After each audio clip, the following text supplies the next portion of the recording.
started our home-based catering business, my mom and I, back in June of 2008. And shortly after, we were looking for a commercial catering kitchen. My mom's dream had always been to cook for people, and I was making a transition from my career. I had just gotten back from teaching abroad for the previous 8 years. So was looking forward to getting back and replanting my roots in Fort Worth, which is where I was born and raised my whole life. And so my mom and I had this career change at exactly the same time, and I asked my mom that question that most parents ask their graduating seniors from college: if you could only do one thing for the rest of your life, what would it be? And the answer is supposed to be what you're passionate about and what you really should do with your life. And she said that she'd want to cook for people. Before that, I was 40 years a dental hygienist, almost, 35 years with the same practice. I retired one dentist and was working on the second, but the passion for cooking just kind of overtook me.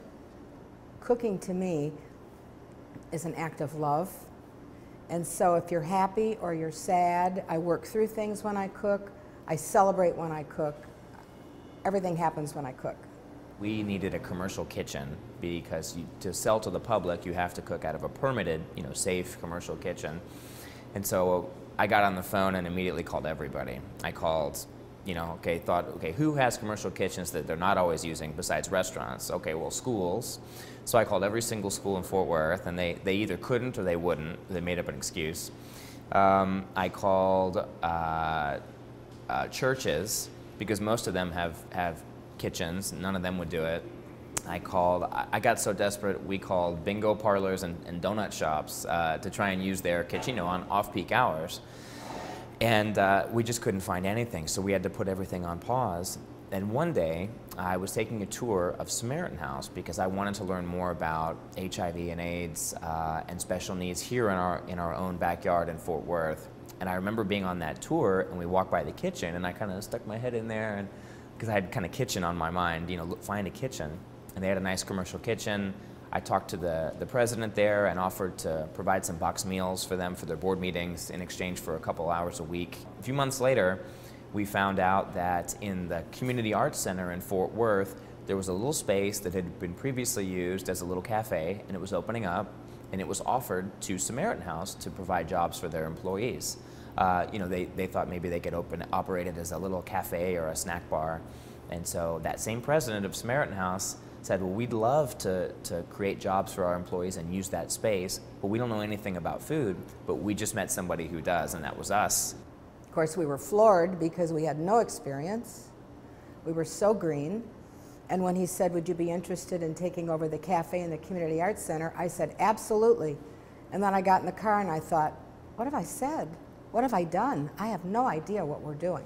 And so that was December of 2008, and by January, we had come to the space, we had put our equipment in, I found fridges and pots and pans and everything, God bless Craigslist and Facebook, and we formally partnered with Samaritan House, where my family would provide all the cooking expertise and recipes and ideas, and Samaritan House would provide the staff.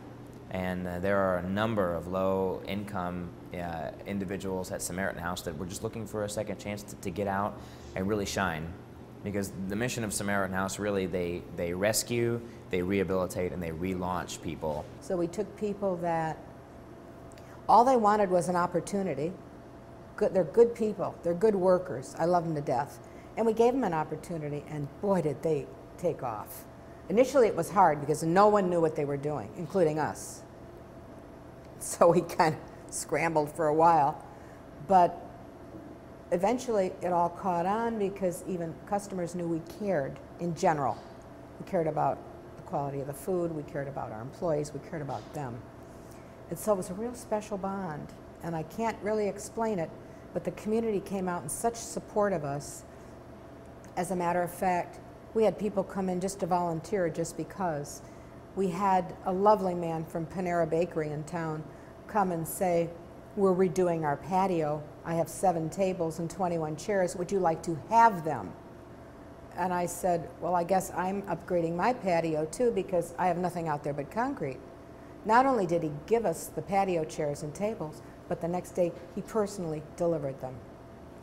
And that's been our story. People have come in and done wonderful things for us. It's just amazing. So we continue to try to pay it forward. Unfortunately, I can't pay it forward fast enough to compensate for all that's being done for us. One of our staff members, and I call him a family member now, his name's David, and I remember he was one of our first employees when we started, and he just had a terrible attitude and just very, very down about everything. He said, I introduced myself when he first came in. He said, my name's David, I just want to wash dishes. I hate the Samaritan House. I want everybody to leave me alone. I'll wash my dishes and collect my paycheck, and that'll be that. And I said, okay, you know, everybody's here. It's a chance for growing, right? So I remember he started working, washed dishes, he did his thing, got his paycheck and left. He was a hard worker, no problems. And then I remember one day I was on the phone with a client and they needed some fresh baked breads for desserts. And we didn't really, our kitchen's so small we don't really bake. We don't do a lot of baking breads. And so he asked me, one of the first times he ever approached me without me approaching him, he said, hey Carlo, do you need somebody to bake something? And I said, yeah. I said, we need some muffins and some breads for next week. And he said, well, I can probably do that. And I said, well, David, I thought you just wanted to wash dishes. And he said, well, in my former life, I was a baker, and I worked at a bake shop for 10 years. And his eyes lit up because he loves to bake. And he's been back there with me ever since. It's been probably a year and a half. He used to be so quiet. He's really made me a noisy person. And you know what? I'm really happy to find out he's really funny. He didn't talk for a year and a half. He didn't talk. Now I can't shut him up. And his doctor told him a couple months ago, he said, David, something's going on with you. And David said, well, what do you mean? And the doctor said, your T cell count is higher than it's ever been, and you're healthier than you've been in years. And David said, well, I'm finally happy.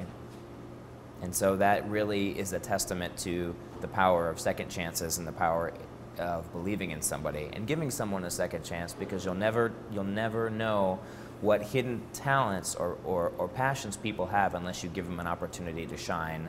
Whereas on paper, David being sick and having a history, most people wouldn't have given him a chance. So he went from, and he says he can't wait to get up and come to work in the morning. He's healthier than he's ever been. He has purpose, he has a reason, and he's the nicest person in the world. And they all are. In their own way, they're all wonderful people.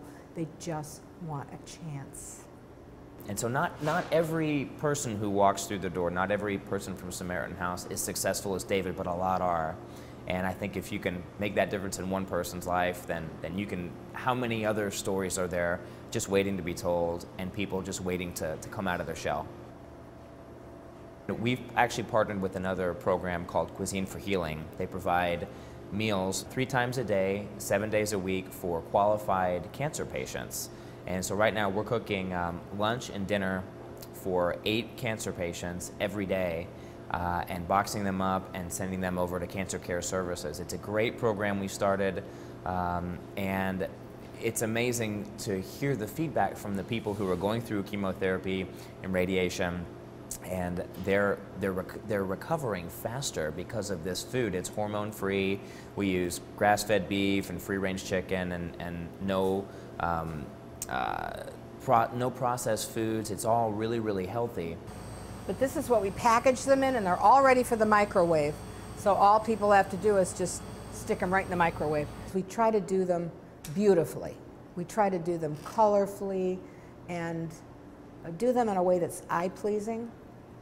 But I think it also perhaps, hopefully, raises their spirits, because I try to package the meals up so that they have an ample amount, so that if they have a caregiver, they can share. I know one lady has some small children at home, so maybe they could just kind of sit down and all nibble together. It makes the cancer patient eat more if they're eating with someone. My objective is to make them eat. It's hard to pinpoint exactly what's made us so successful. Being a new business, 90% of all new businesses really struggle and fail within the first 2 years, and here we are, we're making a little bit of a profit now, coming around our 2nd year. And I think it's just a matter of following your dream, never giving up, and just being good to people, trying to give good back to the community, and that good comes back to you. We just do for the community what the community does for us. And even if they did nothing for us, we do it anyway. So we have just been so blessed. And I mean, anybody could be sitting here now. It's not me. I mean, anybody could be here. But I am so humbled and thankful that it's me. It's amazing to me because it happened to me. And I'm sure there are millions of other stories out there that are more amazing, but this is the most amazing story I've experienced. But I wish it for everybody. I wish that everyone could find that spark. And I see her being really happy, and that makes me happy. To see my mom at age 65 completely change careers and do something totally different that she never thought she would do, and see her be very happy. My dream has always been to own my own business, and it's been even better being able to do it with my mom. And maybe in the next generation, this is something I can pass down to my kids. But I think it all comes down to being good to people and giving, not expecting to receive anything in return, and just a lot of hard work and a little bit of luck.